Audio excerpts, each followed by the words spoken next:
नमस्कार, सी न्यूज भारत में आप सभी का स्वागत है। इस वक्त मैं आपके साथ रुचा सिंह।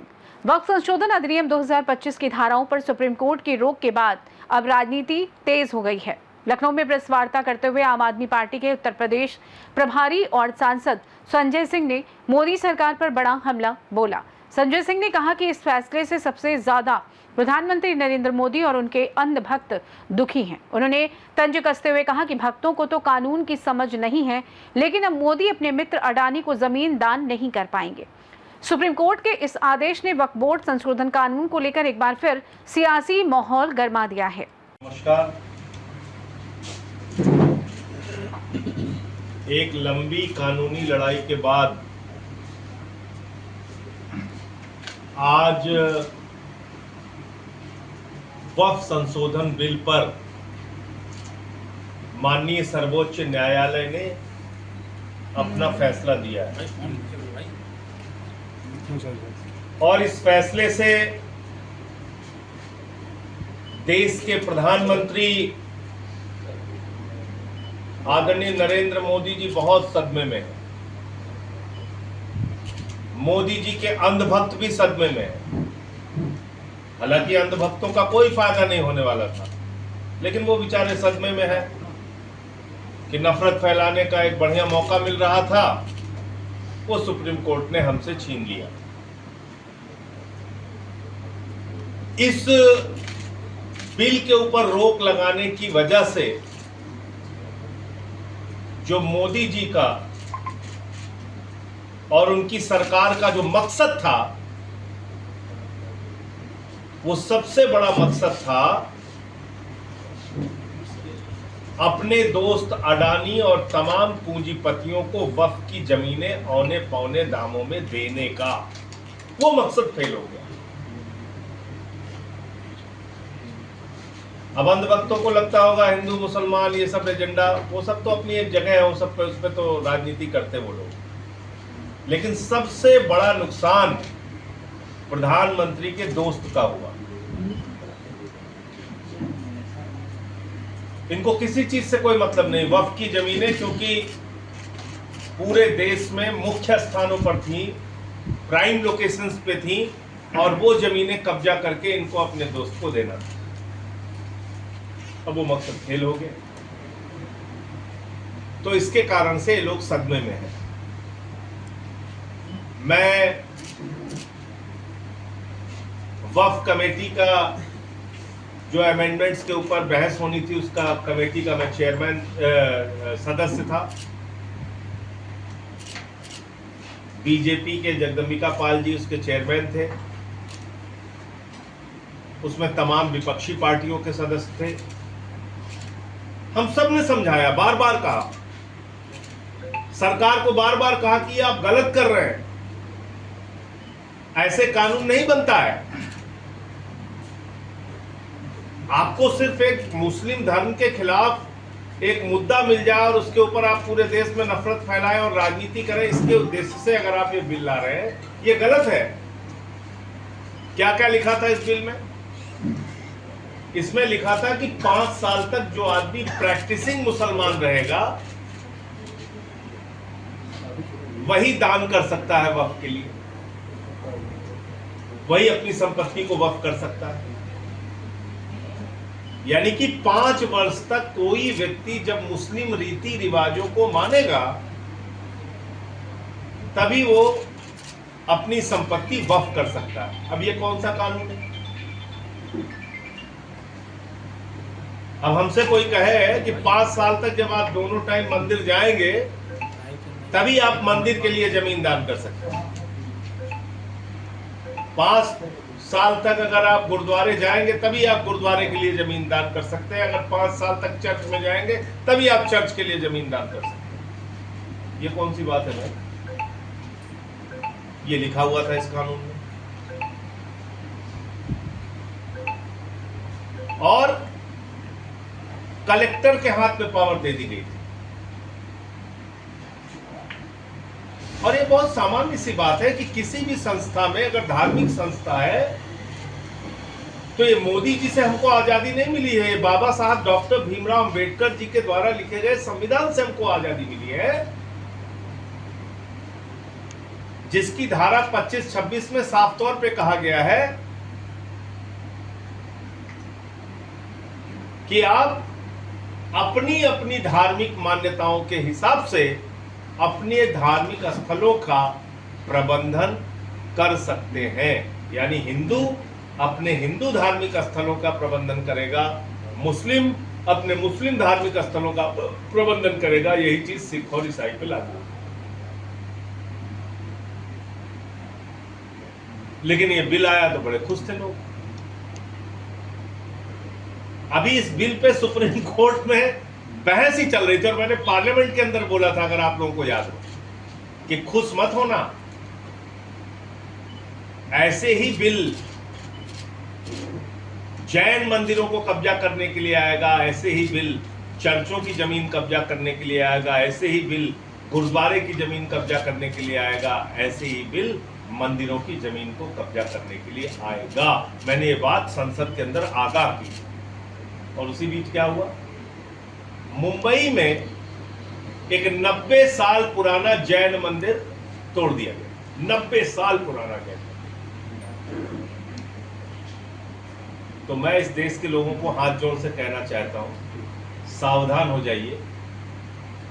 भारतीय जनता पार्टी के नफरती एजेंडे से बचिए आप लोग।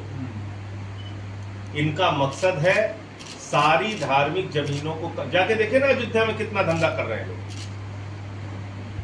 रक्षा मंत्रालय की 13,000 एकड़ जमीन उठा के अपने दोस्त अडानी को दे दी, बोले आके धंधा करो, अब राम मंदिर शुरू हो गया, अब तुम्हारा धंधा चलेगा अच्छे से।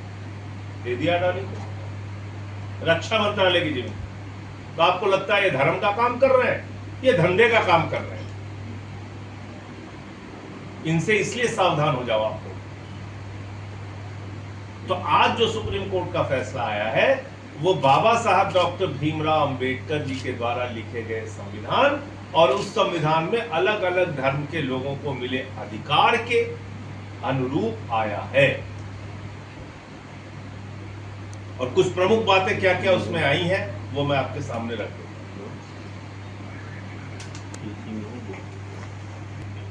वक्फ बाय यूजर को रद्द करने पर रोक, कलेक्टर निर्णय नहीं करेगा कि कोई प्रॉपर्टी वक्फ है या नहीं।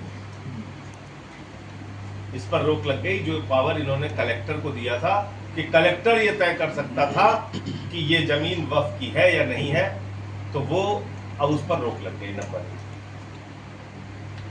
बोर्ड का जो सीईओ है वो मुस्लिम होना अनिवार्य है। जैसा मैंने आपको बताया कि हमारा संविधान इस बात की इजाजत देता है कि अलग अलग धर्म के मानने वाले लोग अपनी धार्मिक संपत्तियों का प्रबंधन स्वयं से आजादी के साथ करेंगे। तो वो मुस्लिम होगा। राज्य वक्फ बोर्ड में 3 से ज्यादा सदस्य किसी और धर्म के नहीं हो सकते।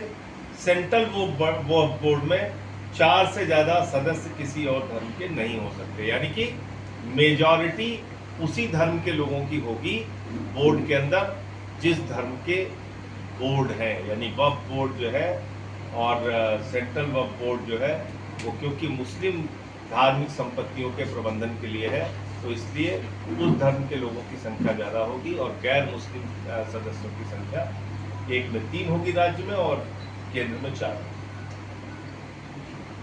और तीसरा, जैसे मैंने आपको बताया कि 5 साल तक प्रैक्टिसिंग मुस्लिम होगा तभी दान कर सकता है, वक्फ कर सकता है। उस बात को भी सुप्रीम कोर्ट ने गलत माना। तो जो बात मीडिया के लोग ये कहते हैं कि हम लोग संसद का समय बर्बाद करते हैं, संसद का समय तो मोदी जी की सरकार बर्बाद कर रही है।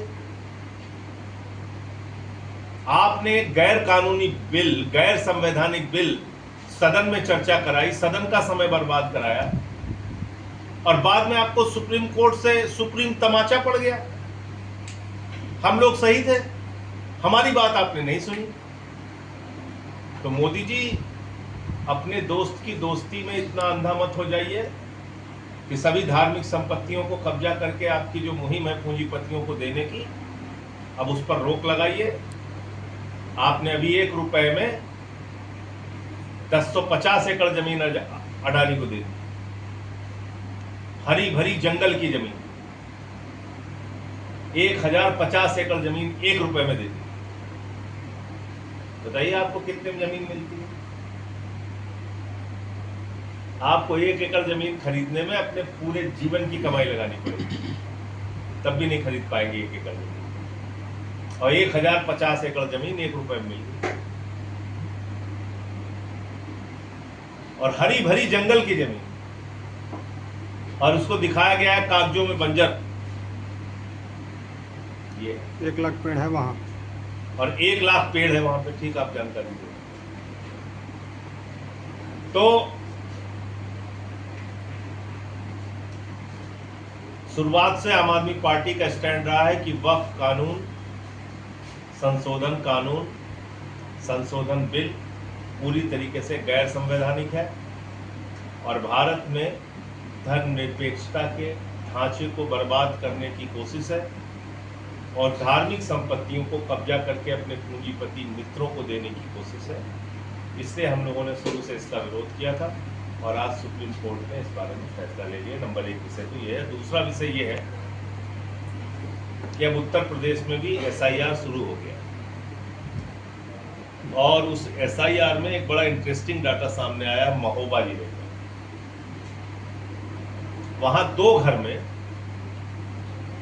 एक घर के अंदर 243 वोट और दूसरे घर में 185 वोट।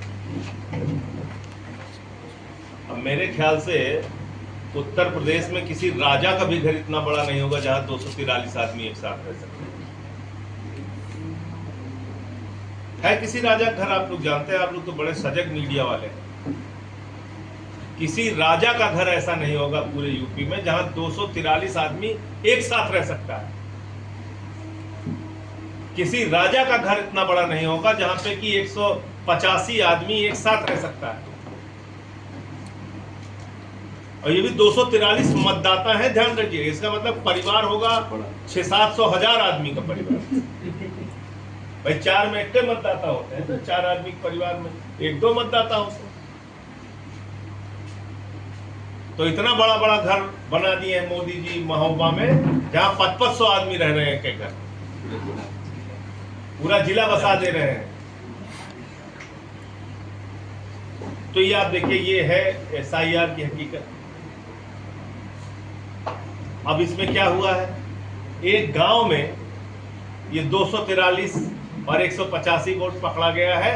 अनुसूचित जाति के व्यक्ति के घर में सामान्य वर्ग के लोगों का वोट पड़ा हुआ। अनुसूचित जाति के लोगों के घरों में सामान्य वर्ग के लोगों का वोट बढ़ाया गया है। अब ये सीधा फर्जीवाड़ा है, आप पकड़ सकते हैं, साफ तौर पे पकड़ सकते हैं। तो इसलिए उत्तर प्रदेश में भी करोड़ों लोगों के वोट काटने की केचुआ की तैयारी है और करोड़ों लोगों के वोट जोड़ने की केचुआ की तैयारी है। इसलिए मोदी जी के केचुआ पे हम सबको गहरी नज़र रखनी होगी और ऐसे मुद्दे पर आम आदमी पार्टी पूरे जिलों में अपने पार्टी के लोगों को हम निर्देश दे रहे हैं, जहां कहीं भी ऐसी शिकायत, ऐसी जानकारी, वो चाहे मीडिया के जरिए, सोशल मीडिया के जरिए या वोटर लिस्ट की जांच में आपको मिले, आप तुरंत उसकी जानकारी दीजिए। क्योंकि पंचायत का चुनाव हम पहले भी कह चुके हैं, आम आदमी पार्टी पूरी मजबूती के साथ चुनाव में उतरेगी। तो ये दूसरा विषय था जो आपके संज्ञान में लाना था। आपके कोई प्रश्न और पूछ सकते हैं। राजधानी लखनऊ से सी न्यूज संवाददाता प्रियांशु पांडे की रिपोर्ट। फिलहाल के लिए इस खास रिपोर्ट में बस इतना ही। देश दुनिया की तमाम बड़ी खबरों को जानने के लिए आप जुड़े रहिए सी न्यूज भारत के साथ। हर खबर आपके साथ, आपके हाथ।